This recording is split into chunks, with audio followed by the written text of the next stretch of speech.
우리 기독교 신앙에서 말하는 이 구원은 삼위일체 하나님의 은혜입니다. 우리의 구원을 위해서 이 성부, 성자, 성령께서 하시는 일들이 다 다른데, 성부 하나님은 구원을 계획하시는 역할을 하시고, 또 성부, 성자 예수님은 구원을 집행, 실행하시는 분이시고, 성령 하나님, 성령님은 이 구원을 적용하시는 분이십니다.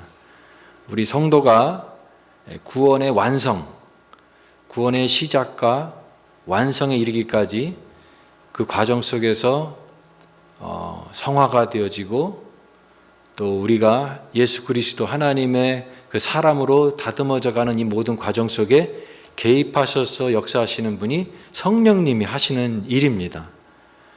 그래서 우리는 이 성령의 인도하심, 그 성령의 인도하심을 우리가 깊이 생각해야 되는 것이고, 오늘 말씀처럼 성령을 따라 살자, 성령을 따라 살자.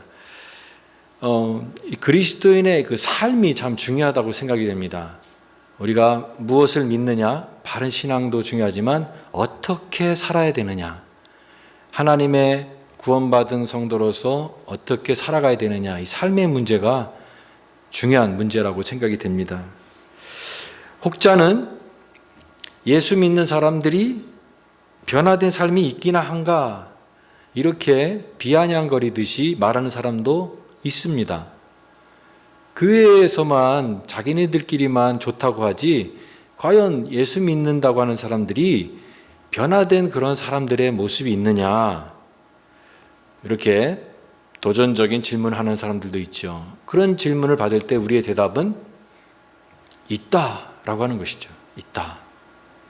비록 우리가 정말 완벽한 수준으로 변화가 되고 정말 좋은 사람이 완벽히 완성이 됐기 때문에 하는 것이 아니라, 우리는 부족하지만 지금도 계속해서 변화되어져 가고 있다.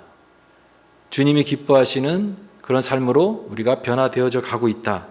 자녀로서의 삶을 살아가려고 하는 우리 과정 속에 있다라고 하는 것을 우리는 담대하게 고백할 수 있어야 되는 것입니다. 오늘 말씀에 너희는 성령을 따라 행하라, 성령을 따라 행하라 라고 말씀하고 있습니다. 우리가 이 신앙의 고민을 많이 이렇게 얘기하는 걸 들어볼 때에 이런 고민들을 많이 합니다. 내가 예수님을 믿고 하나님의 자녀가 됐는데 자꾸만 죄를 지어요. 내가 죄의 유혹에 넘어가요. 그래서 주님을 닮아가는 것 같은데 또 제자리로 돌아가는 것 같은 느낌이 들어요. 하나님 앞에 용서해 주세요, 우리가 죄를 고백하면 하나님의 용서를 확신하는 것 같고 기쁘지만, 또 그 죄를 또 반복하고 또 지을 때 이제는 내 죄를 용서해 주세요라고 하는 말하기도 기도하기도 좀 미안해요. 그런 마음이 들어서 이런 이 신앙 속에 이런 고민들을 갖고 있는 사람들이 꽤 많다라고 생각이 듭니다.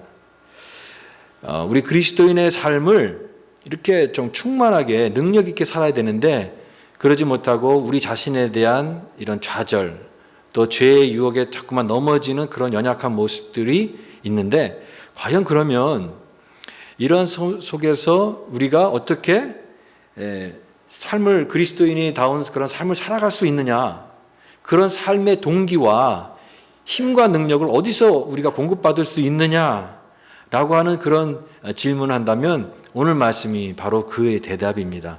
성령을 통해서, 성령과 함께 할 때 우리는 그런 삶을 살 수 있다라고 하는 것이죠.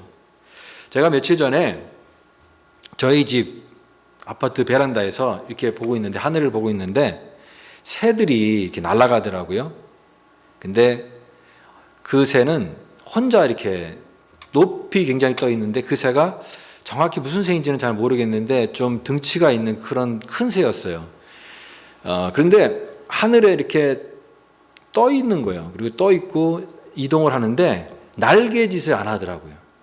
보니까 바람을 타는 것 같아요. 바람을. 그래서 제가 그때 보면서 무슨 생각을 했냐면, 참, 이 새가 나는 게 날개짓으로만 나는 게 아니구나. 이 바람을 타는 거구나. 바람을 적절하게 이용하면서 아주 자유롭게 이렇게 비행하는 그 새의 모습 보면서, 자유로움, 이 능숙함, 또 그런 모습을 좀 보게 되었습니다. 저는 우리 그리스도인의 모습도 우리 스스로가 막 선하게 살려고 하고 우리가 많이 노력을 한다 할지라도 그거는 너무나 힘든 것이라고 하는 것이죠. 우리는 성령과 함께 해야 된다라고 하는 것입니다. 성령을 따라 살 때 그리스도인의 삶을 살아갈 수 있다라고 하는 것이에요. 내 혼자 힘으로 하는 것이 아니라 성령을 따라 살아가는, 행하는 것이 신앙생활의 핵심입니다. 이 신앙생활의 핵심, 이것을 우리가 깨닫지 못하면 안 된다라고 하는 것이죠. 성령을 따라 행하는 것은요, 그리스도인의 어떤 이론이 아니라 이 실제입니다. 실제. 그러니까 성령을 따라 행하지 않으면 우리는 그리스도인의 삶을 살아갈 수가 없어요. 한순간도. 그리스도인의 삶을 살아갈 수 있는 비결은 성령과 함께 하는 것입니다.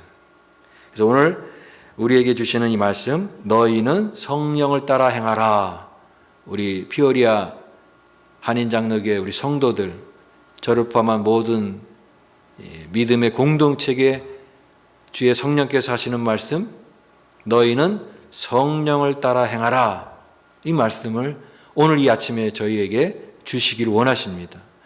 근데 성령을 따라 행한다라고 하는 말이 우리가 너무 익숙하고 많이 들은 말씀인데, 도대체 성령을 따라 행한다라고 하는 게 무엇인가? 오늘 말씀을 중심으로 해서 이 말씀에 주시는 그 지혜를 우리가 귀 기울이기 원합니다. 여기에 성령을 따라 살아 행하라 라고 하는 말씀은요, 첫 번째 이것입니다. 성령과 함께 같이 동행하라, 함께 걸어가라 라고 하는 말입니다. 함께 걸어가라. 우리가 믿는다, 믿어라, 또 이것을 알라 라고 하는 그런 말씀이 많죠.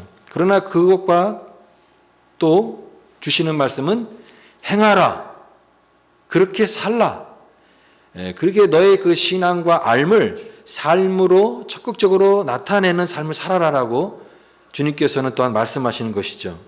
여기에 성령을 따라 행하라라고 말씀하셨는데, 이 행하라라고 하는 그 원래 원뜻이 이것입니다.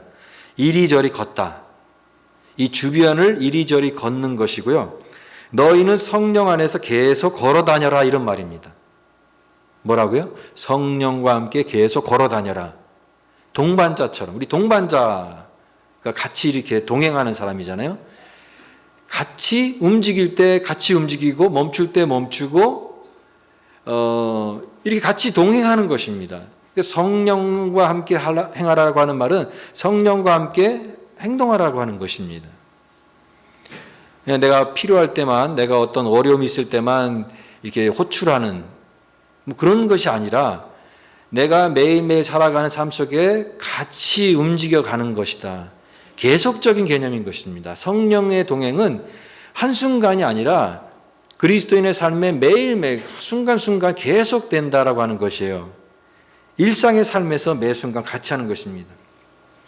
우리가 살아가는 삶에는, 그리스도인의 삶에는 두 가지 영역이 있다라고 생각이 됩니다. 하나는 성령을 따르는 삶이 있고 하나는 육신을 따르는 삶이 있어요.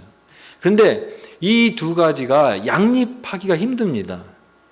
우리가 줄다리기를 예를 들면, 줄다리기를 할 때 A와 B팀이 있으면 A팀이랑 B팀이랑 계속 같은 크기로 당기면은 그냥 유지가 되는 거지만, 그런 것이 아니라 어느 쪽이 더 세냐에 따라서 그게 균형이 기울어지게 돼 있죠. 마찬가지로 우리가 성령을 따라 살아가느냐, 육신을 따라 살아가느냐, 육신에 따르는 그 힘이 더 강하면 우리는 성령을 따르는 삶을 살아갈 수가 없는 것입니다. 그러나 반대로 성령을 따르는 삶의 그 방향이 더 힘이 있으면 우리는 육신을 이겨나갈 수 있고 제어할 수 있고 우리가 다스려 나갈 수가 있는 것입니다. 그러니까 이것이 정반대의 그런 것이다라고 하는 것입니다. 존 버년이 쓴 철로 역정, 그 기독교의 고전이죠. 그 책의 주인공이 크리스찬입니다. 기독교인 크리스찬인데 이 철로 역정은 그 크리스찬 기독도가 이 장망성, 이 세상의 그 장망성을 탈출해서 저 영원한 천국을 향해서 가는 영적인 여정을 그 소설로 표현한 책입니다. 근데 그 과정에 여러 가지 그런 단계가 있어요. 예를 들면 어떤 장소에 갔는데 그곳에는 뭐 예를 들면 유혹이라고 하는 마을이 있고, 또 그걸 잘 통과했더니 또 뭐 게으름의 마을 같은 게 있고, 또 어떤 데는 또 탐욕의 마을이 있고, 그러니까 그 과정 속에 여러 과정을 다 통과하고 이겨서 극복해야지만이 주님의 나라의 천성에 입성하는 것이 된다라고 하는 거죠. 그 과정을 잘 통과해야 된다라고 하는 것입니다. 근데 그 과정이 만만치가 않다라고 하는 것이에요. 쉽게 이렇게 가는 게 아니라 정말 어려운 그런 과정을 다 통과를 해야만 우리가 원하는 그 목적지까지 가게 되는데, 그때 필요한 게 중간중간에 이거는 또 도움이 필요하다라고 하는 것입니다. 우리가 운전할 때에도 처음 가는 길은 되게 낯설잖아요. 그때 뭐가 필요합니까?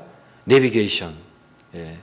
그 지도나 내비게이션이 있으면 그걸 의지해서 가는 겁니다. 그거 없이 내가 그냥 대충 알아서 가지지가 않아요. 안내자가 필요해야 되고 도우는 조력자가 필요합니다. 그 이정표가 필요한데 바로 성령이 우리를 인도하는 안내자라고 하는 것입니다. 성령은 지혜의 영이라고 했습니다. 우리에게 진리를 가운데 진리로 인도하는 분이 성령님이십니다. 예수님께서 내가 가면 이제 성령이 오시는데 성령께서 너희 일을 가르치시고 이 모든 것을 생각나게 하시리라 그랬습니다. 그러니까 성령의 도우심, 성령의 이 가이드라인을 받지 않으면 우리는 믿음의 길을 끝까지 완주하기가 어렵다라고 하는 것이에요. 성령은 보혜사라고 했죠. 보혜사, 파라클레이토스. 보혜사라고 하는 말은 조력자, 카운셀러, 헬퍼 이런 뜻입니다. 성령님은 어떤 분이십니까? 우리를 도와주시는 분이에요. 우리에게 카운셀러를 하시는 분이고 우리에게 상담하시는 분, 성도를 도와서 진리의 길로 인도해서 중간에 다른 길로 빠지거나 헤매지 않도록 우리를 인도하시는 분, 그분이 성령님이시다라고 하는 것입니다. 그러므로 우리는 매일매일 성령의 인도하심을 구해야 되는 것입니다. 성령을 따라 살라라고 하는 말은 필요할 때만 구하는 것이 아니라 내 매일매일의 일상 속에서 살아가는 모든 삶 속에서 어떻게 해야 될까요? 그러면 여러분, 만약에 우리가 살아갈 때 이 죄를 지을 만한 그런 순간이 있을 때 그때 질문을 해야 됩니다. 내가 지금 성령을 따라 살아가고 있는가? 성령이 가는 방향으로 지금 가고 있는가? 내가 지금 성령으로 같이 가고 있는가? 그 순간순간 성령님을 의지하는 마음을 가지고 차를 운전할 때나 다른 사람을 만날 때나 내가 매일매일 살아가는 매일매일의 그 순간순간마다 나는 지금 성령님과 같이 가고 있는가? 이걸 질문을 하면서 하나님, 주님의 성령님 나를 인도해 주세요. 나를 다스려 주세요. 주님 원하시는 방향으로 갈 수 있도록 함께 해주세요. 우리가 성령을 따라 행하라라고 하는 것은 그것입니다. 매일매일 성령님과 같이 걸어가라. 성령을 따라 행하라라고 하는 말은 두 번째로는 이것은 우리가 성령을 적극적으로 따르지 않으면 우리는 다른 길로 갈 수밖에 없다라고 하는 것이에요. 그것이 바로 죄의 경향성, 죄의 성향입니다. 우리 믿는 자들이 결코 잊지 말아야 될 것은 우리는 죄의 성향이 있다라고 하는 것입니다. 죄의 성향이 우리 안에 있다. 우리가 믿음으로 살려고 하는데도 그런데도 여전히 우리 안에는 죄성의 뿌리가 아직도 있다라고 하는 것입니다. 이게 완전히 제거된 게 아니라고 하는 것이에요. 그러니까 자신의 힘으로 싸우려고 하니까 자꾸만 넘어질 수밖에 없습니다. 이 사단이 만만치가 않아요. 우리의 대적이 쉬운 상대가 아닙니다. 그래서 우리는 이것 때문에 넘어졌어요. 난 이것 때문에 실패했어요. 변명을 하면은 수천 수만 가지의 변명을 만들어낼 수 있을 것입니다. 그리고 우리의 적이 만만치가 않고 내 안에 그런 죄성의 뿌리가 있다라고 하는 거예요. 그래서 여기에 모든 이런 성향들을 육체의 일이라고 표현하고 있습니다. 이 19절 말씀에 육체의 일은 분명하니라고 하면서 그 육체의 일에 대한 세부적인 것들을 하는데 그 15가지가 나와요. 음행과 더러운 것과 호색과 우상숭배와 주술과 원수 맺는 것과 분쟁과 시기와 분냄과 당짓는 것과 분열함과 이단과 투기와 술취함과 방탕함과 또 그와 같은 것들이라 그랬습니다. 15가지인데 그와 같은 것들이라고 하니까 이게 더 많을 수 있다라고 하는 거예요. 여기만 해당되는 게 아니라 얼마든지 이런 것들이 많은데, 그러니까 이게 세부적인 것이라고 표현하기보다는 이런 전체적인 경향이 있는 것들을 말하고자 하는 것이에요. 이게 뭐냐면 결국은 성령을 따라 살아가는 삶의 반대편으로 가려고 하는 그런 여러 가지 성향들에 대한 예입니다. 이와 같은 것들이라. 이런 우리의 그런 본성이 여전히 이 죄성이 사로잡혀 있는 것이에요. 우리가 지금 코로나, 이제는 우리가 이런 말 하잖아요. 위드 코로나. 코로나가 아예 없어진 게 아니라 이제는 코로나와 같이 간다라고 하는 개념이잖아요.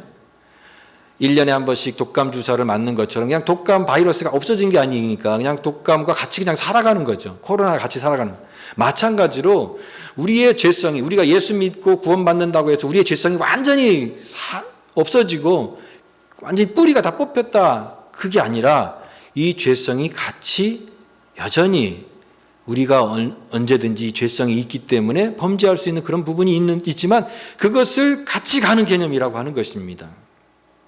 존 미아나라고 하는 분이 이런 얘기를 했어요. 그리스도인에게 아무런 유혹이나 갈등이 아예 없다면 그것은 이미 사탄의 소유물로 여긴 까닭이다. 무슨 말입니까? 만약에 내가 예수를 믿는데 나는 아무런 갈등이 없어요. 나는 아무런 유혹도 받지 않아요. 그러면 그 사람은 사탄의 어떤 그런 그 소유물이 됐기 때문에 그걸 자기가 모르고 있다라고 하는 것이에요. 정상적인 사람은 유혹과 갈등이 항상 있을 수밖에 없다라고 하는 것입니다. 우리가 잡힌 물고기한테 미끼를 안 주잖아요. 이미 잡은 물고기를 왜 미끼를 주겠습니까? 마찬가지로 우리가 아직 사탄의 소유물이 되지 않았기 때문에 우리에게는 자꾸만 유혹이 있는 것이고 자꾸만 이런 도전이 있는 것이고 내 안에 자꾸만 영적인 그런 어려움들이 있는 것이에요. 그래서 이 소욕이라고 했습니다. 소욕, 디자이어. 참 이 끈적끈적한 욕망들이 계속 같이 가는 개념이에요. 그래서 마음은 항상 영적인 싸움이 있어요. 그래서 영적인 싸움이라고 하지 않습니까? 그리스도인의 삶은 영적인 싸움이다. 한 수레에 2마리 소가 이쪽으로 가려고 하는 소가 있고 저쪽으로 가려고 하는 소가 이 수레를 양쪽으로 막 끌려고 하는 것과 똑같은 거예요. 내가 끌려가느냐, 이쪽으로 끌고 가느냐, 이쪽으로 끌고 가느냐. 그 힘겨루기 하는 그 영적인 싸움의 현장이 오늘 그리스도인의 삶의 그 삶 속에서 일어나고 있다라고 하는 것이에요. 바울은 그래서 로마서에서 내 마음의 법과 싸워 죄의 법 아래로 나를 사로잡아 오는 것을 보는도다. 이 사망의 몸에서 누가 나를 건져내랴. 그렇게 탄식하면서 고백했습니다. 이런 싸움이 있고 쉽지 않은 이 싸움이지만 그 싸움을 내가 지금 싸우고 있다. 성령을 따르지 않으면, 성령을 따라 살아가지 않으면 이 죄의 성향 속에 우리도 자꾸만 끌려갈 수밖에 없는 그런 삶을 살 수밖에 없다라고 하는 것입니다. 그래서 성령을 따라 살아가는 삶을 얘기하고 있는 것입니다. 그래서 이렇게 내 안에 소욕이 있고 이런 죄성이 아직도 남아있기 때문에 그걸 같이 가기 때문에 나는 그러면 조금씩 허용하고 어쩔 수 없어서 이런 죄를 가지고 살아갈 수밖에 없어. 내 허약함, 내 나약함은 이것밖에 안 돼. 라고 그렇게 살아간다면 그런 자에게 주시는 경고는 뭐냐면 21절 말씀입니다. 전에 너희는 너희에게 경계한 것 같이 경계하노니 이런 일을 하는 자들은 하나님 나라를 유업으로 받지 못할 것이며. 이런 자들은 어떤 것을 받습니까? 하나님 나라의 유업을 받지 못한다라고 되어 있습니다. 죄의 성향성을 그대로 방치하고 그대로 살아가는 자에게는 엄한 경고를 주고 있는 거예요. 하나님 나라를 유업으로 받지 못할 것이라. 이 종말에 이루어질 하나님의 구원에 거기에 참여하지 못할 자라고 하는 것이에요. 하나님 나라의 잔치에 거기에 들어가지 못하고 당신은 들어갈 수 없습니다. 그렇게 참여하지 못하는 자가 될 수밖에 없다라고 하는 것입니다. 어떤 자가? 성령의 소욕을 따라가는 자가 아니라 자기의 육체의 소욕에 더 거기에 끌려다니는 그런 삶을 살아가는 자는 하나님 나라의 유업을 받지 못한다. 이런 강한 경고죠. 이 강한 경고를 바울이 이 갈라디아 교회 상황 때문에 특별히 하는 것입니다. 갈라디아 교회가 어떤 교회입니까? 처음에 복음을 받아들이고 하나님의 은혜에 감격하고 이 복음의 그 은혜를 누렸는데 중간에 다른 복음을 듣고 다른 이단 사상을 듣고 그 중도에서 중간에 막 돌아서는 그런 상황들이 있으니까 얼마나 그게 안타깝겠습니까? 지금까지 잘 달려왔는데 고지가 바로 저기인데 이 결승점까지 가야 되는데 중간에 포기하고 중간에 곁길로 떠나는 사람들을 보면서 너희들은 그렇게 그 길로 간다면 하나님 나라를 유업에 참여하지 못할 자다. 이 상황에 맞는 강한 적절한 경고를 하고 있는 것입니다. 육체의 삶을 추구하는 자는 하나님 나라에 참여할 수가 없습니다. 하나님 나라는 의와 경건함과 절제의 나라이기 때문에 그렇습니다. 육체를 탐닉하고 육체의 성향을 가득 품고 살아가는 자가 어떻게 하나님 나라의 경건과 의와 절제로 가득한 그 나라에 들어갈 수 있겠습니까? 예수님도 그런 말씀하셨잖아요. 예복을 입은 자가 주님의 잔치에 참여하는데 예복을 입지 않은 자는 너는 어찌하여 예복을 입지 아니하였느냐. 바깥에 쫓겨 슬피 울며 이를감이 있으리라고 말씀하셨습니다. 요한계시록에도 보면 깨끗한 예복을 입은 사람이 거기에 참여하는 거예요. 근데 그 예복이 뭐냐? 성도들의 옳은 행실이라고 했습니다. 성도들의 옳은 행실. 우리 그리스도인의 삶이 육체의 그런 것을 탐닉하고 거기에 경향으로 그걸 추구하는 자들은 하나님 나라의 유업을 받을 수 없다라고 하는 것입니다. 그러므로 우리는 성령을 따라 행하는 것입니다. 성령을 따라 행할 때 우리의 육체의 소욕을 따르는 그 경향성을 이길 수 있는 영적인 힘과 은혜를 경험하게 되는 것입니다. 성령의 열매를 맺는 삶을 살라라고 하는 말씀이에요. 너희는 성령을 따라 행하라고 하는 말씀은 끝으로 나의 삶 속에서 성령의 열매를 맺으라. 여기 22절부터 23절은 우리가 잘 아는 유명한 성령의 9가지 열매가 나오는데요. 이 열매를 맺으라라고 하는 것이에요. 성령의 열매 여러분 잘 아시죠? 성령의 열매는 사랑과 희락과 화평과 오래 참음과 자비와 양성과 충성과 온유와 절제니 그랬습니다. 9가지 열매가 나오는데요. 존 스타트 목사님은 이 9가지를 3가지 분류로 구분을 했어요. 이 9가지 중에 첫 번째 나오는 사랑과 희락과 화평은 기독교 미덕의 삼총사다라고 했어요. 기독교 미덕의 삼총사, 사랑과 희락과 화평. 근데 이것은 하나님께 대한 우리의 태도와 연결되는 이 3가지예요. 그리고 오래 참음과 자비와 양선은 이 사회적 미덕을 얘기하는데 다른 사람들과 관계성 속에서 오래 참고 자비하고 양선, 선을 나타내는 것, 그것이죠. 그리고 마지막에 충성과 온유와 절제는 이것은 우리 자신의 모습인데요. 특별히 예수님께서 제자들에게 예수님께서 보여주신 성품이에요. 너희 안에 이 마음을 품으라. 주님의 마음 어떤 마음이에요? 온유하고 겸손한 마음. 주님의 성품을 닮아가는 성도가 갖게 되는 그 성품. 그러니까 자기 자신에 관한 부분인데 그것이 충성과 온유와 절제입니다.